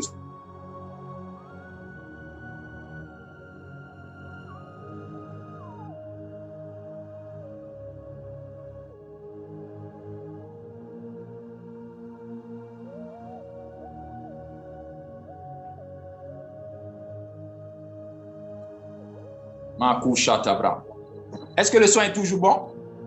Oui, my prophète, ça va mieux. Ok, j'étais donc en train de dire que tu as besoin de ce soutien spirituel. Malgré que Élisée était mourant, il a dû donner la direction au roi et il a dû tenir la main du roi afin de l'aider à bander l'arc et à libérer la flèche. C'est une loi qui est extrêmement importante et c'est une loi que tu dois comprendre parce que la main de Dieu passe toujours par la main d'un homme qui doit être un appui, un soutien pour toi. Ce qui se passe dans cette histoire qui attire mon attention, c'est qu'Élisée donne des instructions, et deuxièmement, Élisée amène la main. Tu veux atteindre la transformation globale, quelle est la main qui te soutient? Il y a des gens qui pensent qu'ils sont je ne sais pas moi, des Élie qui sortent de nulle part, Élie le Tchibite qui apparaît, il est grand, il est complet, il réussit le ministère. Non, ce n'est pas comme ça que ça marche. Tu veux atteindre la transformation globale, toi Josué, tu as besoin de Moïse qui était là avant toi. Tu veux atteindre même ta grande dimension, toi-même qui es fils de Dieu, Jésus-Christ, tu dois quand même passer sous les mains d'un Jean-Baptiste qui va t'introduire dans les eaux du Jourdain. Tu veux devenir un Élisée, grand prophète, tu as quand même besoin d'un Élie qui va d'abord être ton père. Quelle est la main qui te soutient? Quelle est la personne qui te soutient? Et j'aimerais même aller plus loin. Derrière les mains qui te soutiennent,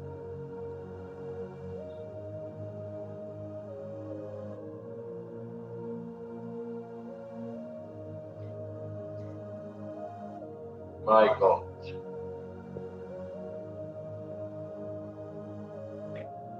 malgré que David n'avait pas toutes les qualités de Absalom, David avait quelque chose que Absalom n'avait pas. David avait une autorité spirituelle plus pointue que l'autorité spirituelle de Absalom. Absalom avait comme autorité spirituelle Achitophel qui lui donnait des conseils. Achitophel n'était qu'un sacrificateur. Mais David avait une autorité spirituelle qui était Nathan, qui était un prophète et qui était totalement différent. Quelle autorité spirituelle est derrière toi? Je ne suis pas là seulement aujourd'hui pour parler des prophètes. Ça peut concerner un apôtre, un évangéliste, mais je parle de la valeur spirituelle de l'autorité qui est derrière toi. Tu veux aller loin, tu as besoin de quelqu'un qui te propulse loin. Tu veux aller loin, tu as besoin de monter sur quelqu'un qui te propulse loin. Jésus a eu besoin d'un Jean-Baptiste qui préparait le chemin, qui aplanissait les sentiers avant que lui, Jésus, ne vienne. Tu as besoin d'une plateforme sur laquelle tu vas décoller. Et l'une des meilleures plateformes sur lesquelles on puisse décoller pour la transformation globale, c'est la plateforme des prophètes. Dieu a toujours dit, si vous vous confiez en lui, l'Éternel vous sera permis. Mais si vous vous confiez en ses prophètes, vous allez prospérer, vous allez avoir du succès. Tu veux avoir du succès? Tu veux prospérer? Dieu t'a donné le secret, confie-toi en ses prophètes. La Bible va plus loin. La Bible dit que c'est par un prophète que Dieu a fait sortir Israël d'Égypte. Et c'est par un prophète qu'ils ont été préservés. Je ne sais pas de quoi tu veux sortir pour entrer dans tes promesses. Tu as besoin d'un prophète. Je ne sais pas de quelle préservation tu as besoin. Il te faut un prophète. Ce n'est pas moi qui le dis, c'est la Bible qui le dit. Et ça, ce sont des choses que les gens ont besoin de comprendre. Parce que la loi de la transformation globale veut au départ qu'il y ait une loi spirituelle, d'une autorité spirituelle qui te soutient derrière. Deuxième élément qui est spirituel qu'on trouve dans le même passage, Élisée a dit au roi, lance la flèche. Il a lancé la flèche, il lui dit, cette flèche est la flèche de délivrance de l'Éternel. quelle parole a été libérée sur ta vie? Il y a des gens qui ont le ciel fermé. Il y a des gens qui n'atteindront jamais leur transformation globale. Pourquoi? Parce qu'aucune parole n'a été libérée sur leur vie. Qui parle sur toi est très important. Qui parle contre toi n'est pas important, mais qui parle pour toi est beaucoup plus important. La Bible dit, toute malédiction sans cause et sans te maudire n'importe comment, ce n'est pas important. Mais te bénir, celui-là est très important. Voilà pourquoi la Bible dit à Abraham, je bénirai ceux que tu béniras et je maudirai ceux que tu maudiras. Qui parle sur ta vie a une grande importance. La personne qui parle sur ta vie peut déterminer si tu entreras dans la terre promise ou tu n'entreras pas. Le prophète Élisée a dit au roi, ça c'est la flèche de délivrance de l'Éternel et l'Éternel va te délivrer des ennemis. Mais ça va encore plus loin dans la même histoire.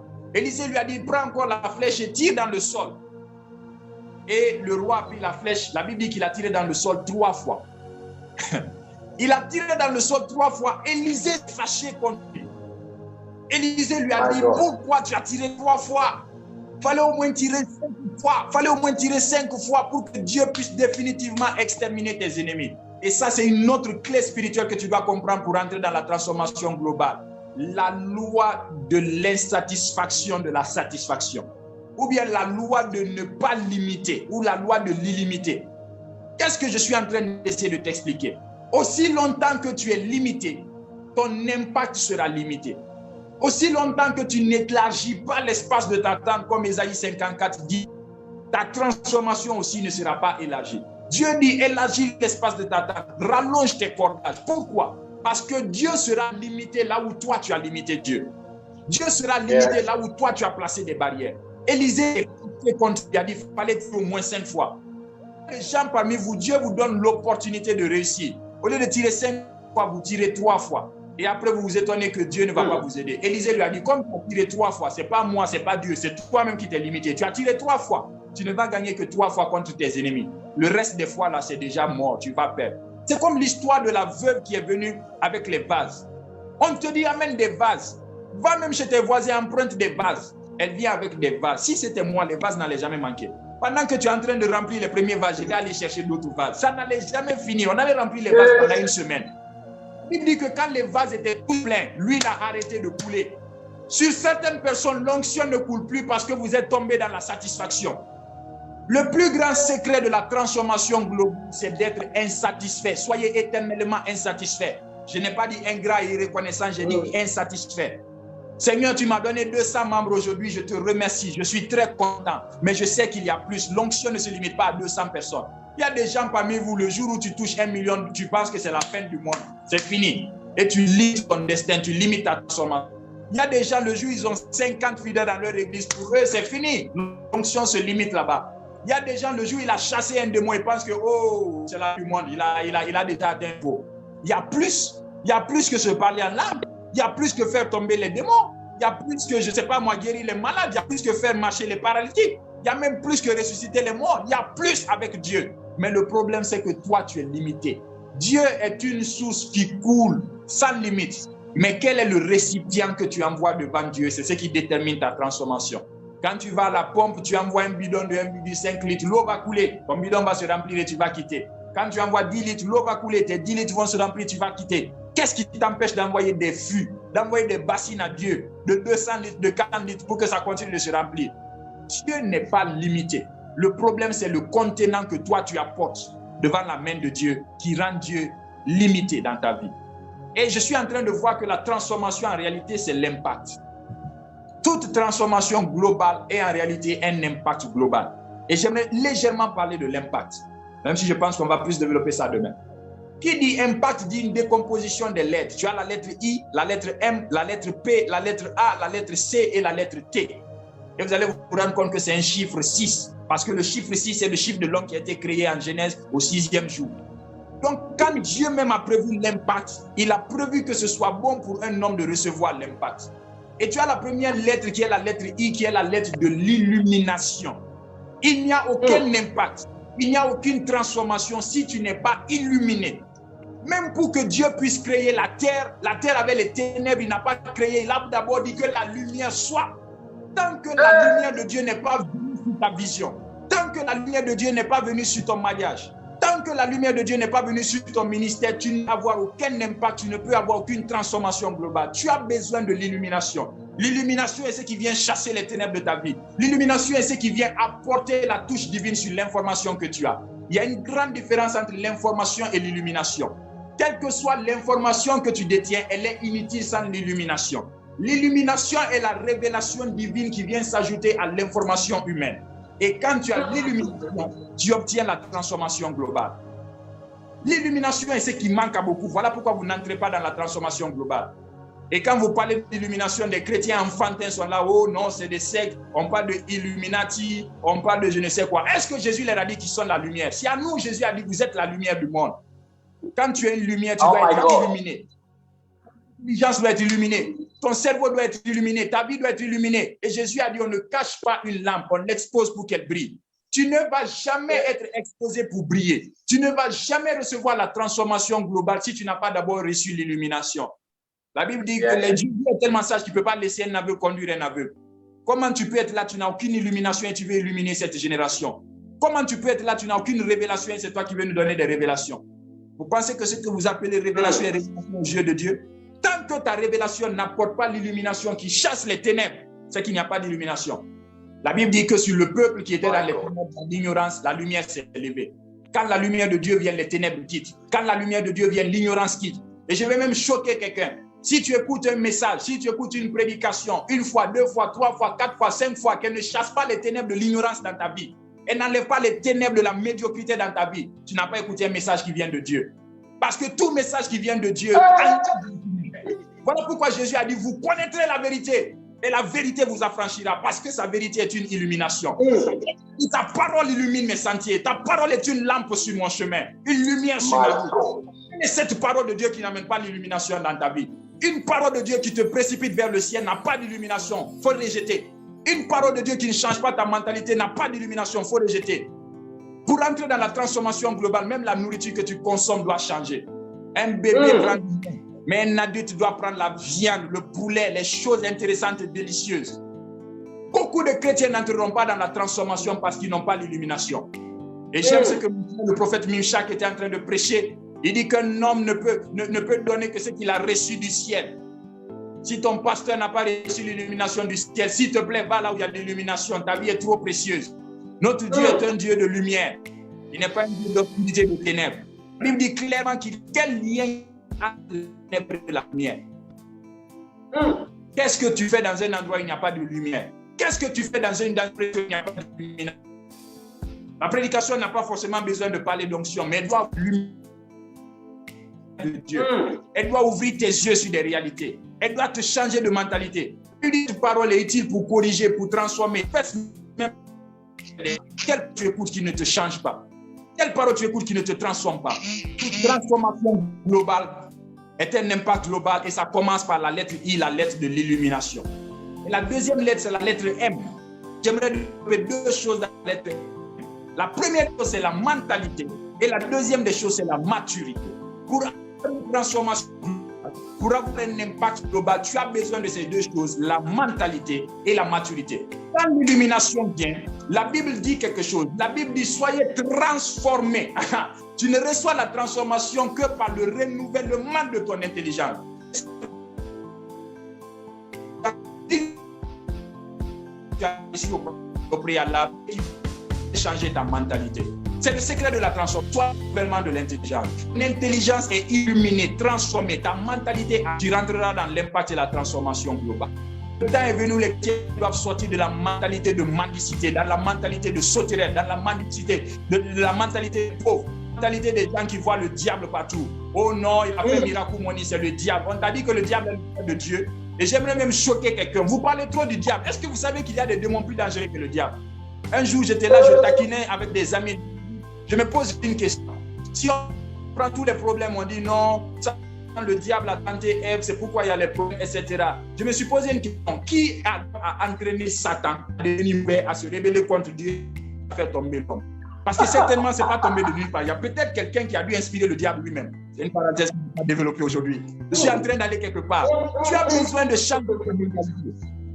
Et la Bible a dit tout à l'heure dans Proverbe 13, 20 qu'on a lu que pour changer ta mentalité, change tes fréquentations. Tu marches avec les sages, tu seras sage. Mais toujours dans le changement de mentalité, il y a quelque chose d'autre qui est extrêmement important à avoir. Renouvelle ton intelligence. Avec quoi? Avec la parole de Dieu.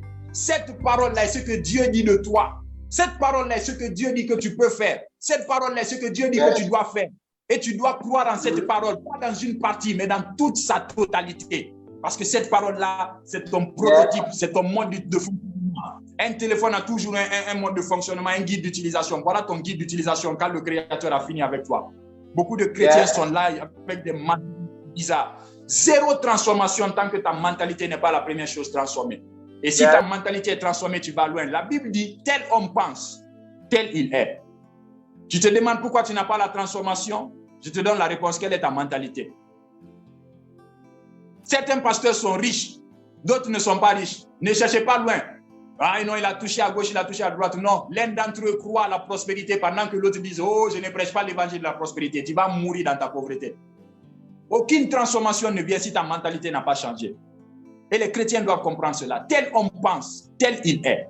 Tel homme pense, tel il est. Si tu penses que le ministre n'a pas d'argent, tu vas rester pauvre. Je vais la vie des jeunes serviteurs. Quand je vois le prophète Mimchak qui est relax, qui est beau, qui brille, je suis content.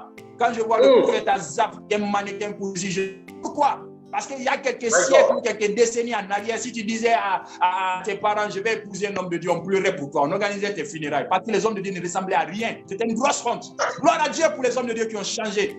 Gloire à Dieu pour les hommes de Dieu qui ont des voitures, qui ont des beaux costumes, qui s'habillent bien, qui prêchent bien, qui parlent bien.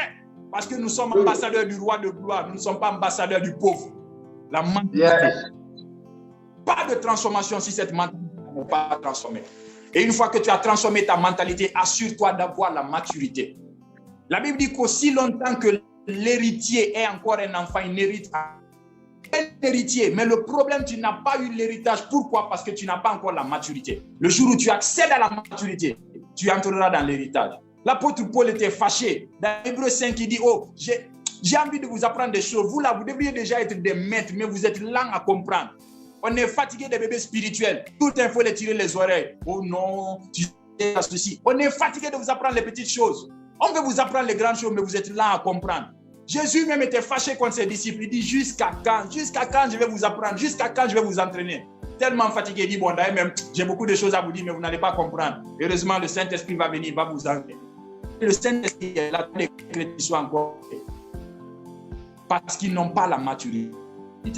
Aussi longtemps que tu es un chrétien immature, il n'y aura aucune transformation. La maturité, ce n'est pas l'âge. La maturité, ce n'est pas les cheveux blancs.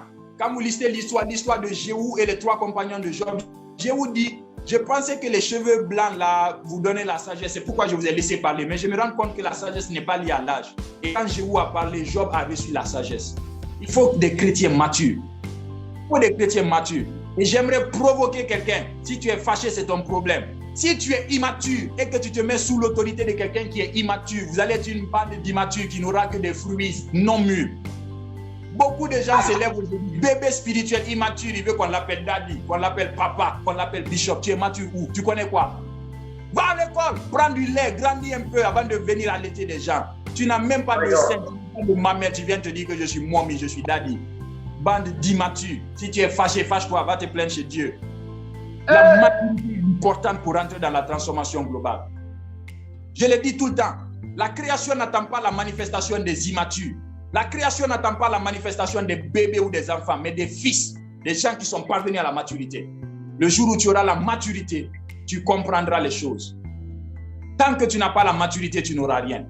Et après la lettre M, tu as la lettre P. La lettre P comme un projet. La lettre P comme un plan. Dieu lui-même dit, je connais les projets que j'ai formés sur vous. Vous êtes là, vous n'avez aucun projet pour votre vie, vous voulez avoir l'impact, vous voulez avoir la transformation. C'est quoi le projet de ta vie? Tu rentres dans un mariage, ni tête, ni que zéro projet. Oh bon, on va se marier seulement, on doit se multiplier, faire des enfants. C'est ça le projet? Dieu vous a appelé pour ça? Tu rentres dans une église, rien de la vision, ni rien, tu n'as aucun projet. Bon, moi, je viens seulement à l'église pour prier. Tu dois avoir un projet. Dieu a commencé en disant, je connais les projets que j'ai formés sur vous. Si Dieu forme des projets, toi, tu es qui pour ne pas former des projets?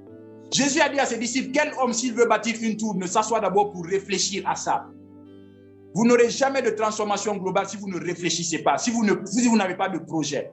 Et qui dit projet dit aussi plan. Il faut planifier.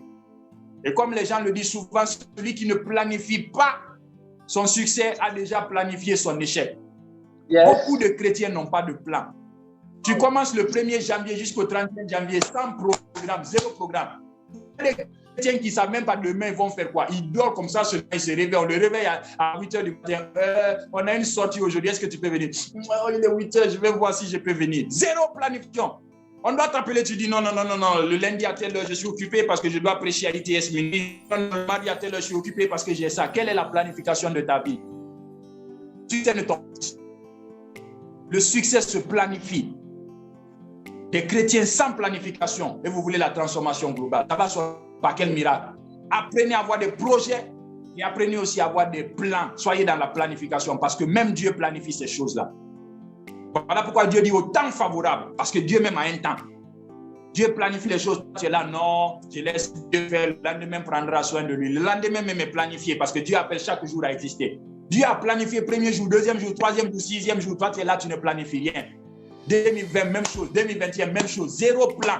Après, il s'étonne que les autres avancent. Lui, il est là. Seigneur, à quand ma vie? À quand tes planifications? Tu planifies, tu ne planifies rien, tu t'attends à une transformation. Après la lettre P, tu as la lettre A. La lettre A comme action, c'est que j'ai beaucoup développé hier, et la lettre A comme appui. Et si nous étions chez les anglophones, j'allais aller plus loin, dire la lettre A comme anointing ou onction. Mais je crois que c'est demain que j'ai promis de parler de l'onction pour la transformation ou l'onction pour l'impact. Tu as besoin de passer à l'action pour entrer dans ta transformation. Et comme on a vu avec l'histoire d'Élisée et le roi qui tirait l'arc, tu as besoin d'un appui. Qui est ton appui? Quelles sont les actions que tu poses? Tu veux entrer dans la transformation globale? Pose des bonnes actions et aie de bons appuis. Aie de bons appuis et pose des bonnes actions. Et la lettre C, c'est la lettre de la concentration comme focus, ce que j'ai déjà développé, mais aussi la lettre de la consécration. Beaucoup de gens veulent la transformation, mais ils n'ont aucune consécration. Je vais avoir un ministère de 10 000 membres. Quelle est ta consécration? Tu veux avoir 10 000 membres, tu es là, tu pries 10 minutes. Oh, merci Jésus. Tu auras 10 minutes, tu auras... Merci, rends grâce à Dieu. Quelle est ta consécration? Jésus priait toute la nuit. Jésus jeûnait. La sueur de Jésus s'est transformée en sang. Toi, tu n'as aucune consécration, c'est toi qui veux avoir la transformation globale. Tu es là, tu ne peux même pas prier 30 minutes.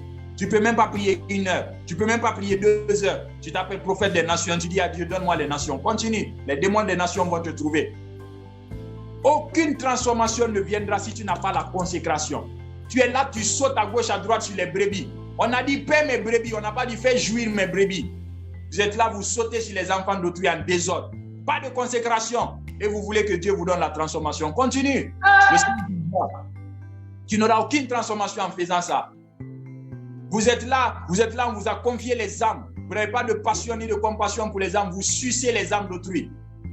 Oh, c'est les oranges. Continue de presser les oranges. Un jour, tu vas presser le citron et le vinaigre, tu comprendras. Pas de transformation sans consécration. Quelle est ta consécration? Dans la consécration, il y a la consécration de ta vie de prière. Il y a la consécration de ton corps. Il y a la consécration de tes paroles. Il y a la consécration à tous les niveaux. Tu n'as pas de consécration et c'est toi qui veux la transformation. Zéro transformation sans consécration. Et cette consécration, la signifie aussi se concentrer comme Néhémie. Tu abandonnes toutes les distractions. Quelqu'un qui n'est pas capable de gêner pour sa vision. Quelqu'un qui n'est pas capable de gêner, de prier pour la prophétie qu'il a reçue. On est fatigué des chrétiens qui sont là. Prophète, tu n'as rien vu sur moi. Toi, tu n'as pas les oreilles, tu n'as pas les yeux, tu ne peux pas voir, tu n'as pas une bouche, tu ne peux pas parler à Dieu. Jésus a dit, mes brebis entendent ma voix. Si tu n'entends rien, pose-toi la question, est-ce que tu es un cabri ou bien tu es une brebis? Les brebis entendent la voix. Si toi, jamais tu n'entends, tu es un cabri, tu n'es pas une brebis. Après, ça c'est la conséquence. Oh non, oh c'est rentré comme ça, pasteur, prie pour moi. Toi, tu ne peux pas prier. Pasteur, donne-moi un verset. Tu n'as pas la Bible. On a la même Bible. Pourquoi est-ce que moi, je comprends les choses dans la Bible que toi, tu ne comprends pas? Est-ce que la Bible que j'ai pris au ciel, ce n'est pas la même Bible qu'on lit? Moi, je prends le temps de me consacrer. Je prends le temps de lire. Je prends le temps de méditer. Je prends le temps de prier. Tu es là, tu ouvres ta bouche. Mince, quelle profondeur. Profondeur est dans la Bible. Ouvre. Va en profondeur toi-même. Ouvre. Tu n'auras aucune transformation si tu n'as pas de consécration. Si tu es fâché, c'est ton problème. Mais tu dois être consacré. Consacrez-vous. Et être consacré signifie avoir du respect pour le sacré. Tu es là, tu ne respectes pas les hommes de Dieu, tu penses qu'on va te respecter. Tu es là quand les hommes de Dieu font des miracles, tu critiques leurs miracles, tu penses que Dieu va t'utiliser dans un ministère de puissance. Et je pense qu'il a touché à Dieu. Non, je pense que c'est le diable. Depuis quand le diable est plus fort que Dieu? Quelqu'un fait miracle money, tu critiques. Tu n'auras jamais de miracle money. Quelqu'un ressuscite un mort, tu ne peux ressusciter un moustique. Bande d'hypocrites que vous êtes. La consécration passe aussi par la vérité et la sincérité. Soyez vrai devant Dieu. Il était l'homme dans le cœur de Dieu parce qu'il pêche, dit Dieu, j'ai péché. Comme c'est écrit, ça fait ses péchés. Mais on est entouré de bandes hypocrites qui font semblant. Quand je vois le prophète Asaph, oh, my prophet, mon frère, quand il n'est pas là, je parle mal de lui. C'est un manque de consécration. Parler contre tes aînés, c'est un manque de consécration. Critiquer ceux qui t'ont dévancé, c'est un manque de consécration. Parfois, il faut savoir fermer la bouche. C'est aussi ça la consécration. Et après la consécration, tu as la lettre T. La lettre T comme travail et la lettre T comme timing. Beaucoup n'entreront pas dans la transformation parce qu'ils ne travaillent pas. Aucun paresseux ne réussit. Aucun paresseux ne réussit. Si tu ne travailles pas pour ta vision, qui va travailler pour ta vision? Si tu ne travailles pas pour ton succès, qui va le faire à ta place? Tu as besoin du travail. Tu as besoin du travail. Travaillez! Beaucoup de gens ont abandonné aujourd'hui l'école parce qu'il a vu le prophète Asaph prêcher et il veut aussi être homme de Dieu. Il abandonne l'école. Qui t'a dit que le prophète Asaph n'a pas étudié? Je pense qu'on sort là-haut. Étudiez d'abord. Oh non, Dieu m'appelle au ministère. Il t'a appelé au ministère comme un analphabète. D'accord. Dans l'Ancien Testament, Dieu appelait beaucoup d'analphabètes. Dans le Nouveau Testament, il a changé. Heureusement qu'il y a eu un Paul qui était instruit. La Bible dit qu'il était même le plus instruit parce qu'il était disciple de Gamalius, qui était le plus instruit à l'époque. Et voilà pourquoi il a pu écrire la moitié du Nouveau Testament. Il a eu un impact. Tu écris la moitié du Nouveau Testament, tu n'es pas allé à l'école. Ça va se faire comment? Oh non, Dieu est capable, le Saint-Esprit est capable. Oui, mais il est ordonné. Il a des lois. Même dans l'Ancien Testament, quand Dieu voulait écrire Genèse, qui voulait écrire Exode, qui voulait écrire Nombre, Lévitique et Deutéronome, il a envoyé Moïse à l'école de l'Égypte. Parce qu'il sait que c'est dans la maison de Pharaon où l'Égypte connaît l'écriture, où on peut enseigner quelqu'un. Il a envoyé Moïse aller étudier là-bas. Moïse est sorti pour écrire les livres. Toi, tu es là pour... Non, je n'ai pas besoin d'aller à l'école. C'est immature. Et dis, forme-toi. Formation sans formation. Vous avez besoin de travailler. Les gens qui sont pauvres, qui sont là, qui ne font rien. Du 1er au 31, tu dors. La Bible dit que si tu dors, la paresse te surprendra. Dieu a même donné l'exemple de la fourmi. Regarde la fourmi, elle travaille. Toi, un homme, tu ne travailles pas. Apprenez à travailler si vous voulez entrer dans la transformation. Comme les Ivoiriens me disent, c'est le travail qui paye. Oui, c'est le travail qui paye. La Bible dit l'ouvrier mérite son salaire. La Bible n'a pas dit le salaire est donné à tout le monde. À un ouvrier, quelqu'un qui a travaillé. Si tu n'as pas travaillé, tu ne mérites pas de salaire. Quel travail tu fais pour mériter un salaire? Travail. Et qui dit travail dit aussi timing. Qui dit travail dit aussi timing. Les gens pensent qu'ils ont le temps. Non, j'ai le temps. Oh non, demain. La Bible dit ne remets pas demain ce que tu peux faire aujourd'hui. Il n'y a pas de temps. Il y a des gens qui sont là, tu as 40 ans. Tu n'as pas encore accepté Jésus. À quel moment tu vas accepter Jésus? On va commencer à t'apprendre les b.a.-ba de la vie en Christ pour que tu aies ta transformation. Ça prend du temps de connaître Dieu, frères et sœurs. Ça prend du temps de connaître Dieu. Tu as appelé au ministère prophétique. Tu connais le temps que ça prend pour ça? Le temps que tu dois comprendre les anges, le temps que tu dois comprendre c'est quoi les démons, le temps que tu dois comprendre comment l'onction prophétique travaille. Là, tu dors, tu perds tes années. Le timing est important dans le programme de la transformation. Il y a un temps. La Bible dit apprenez les choses promptement. Les affaires de fond. Quand tu es là même avec des gens, Dieu te parle, Dieu te dit va lire la Bible, laisse les gens lire la Bible. Parce qu'il y a un promptement que tu vas recevoir des choses. Combien d'entre vous, Dieu vous a parlé, vous êtes têtu, tu dis non demain. Dieu te dit appelle telle personne, tu dis non demain. Dieu te dit fais cette chose, tu dis non demain. Après tu es là, tu n'as pas de succès, tu n'as pas de transformation, tu accuses Dieu. Ou bien tu accuses les sorciers de ton village. Les sorciers là sont plus intelligents que toi parce qu'ils travaillent la nuit contre toi.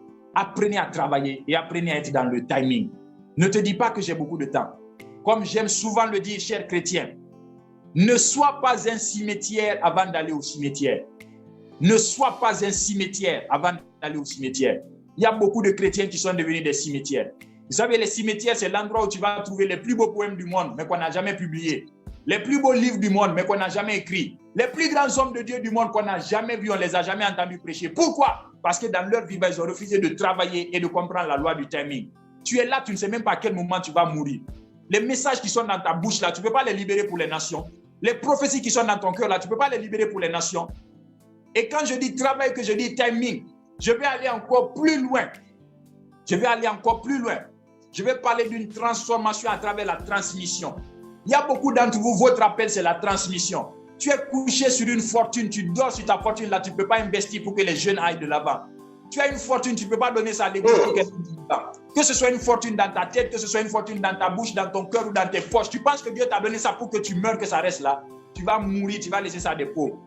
Et j'aime donner l'histoire d'un parent, j'aime taquiner les parents peuls parce que chez nous on en a beaucoup.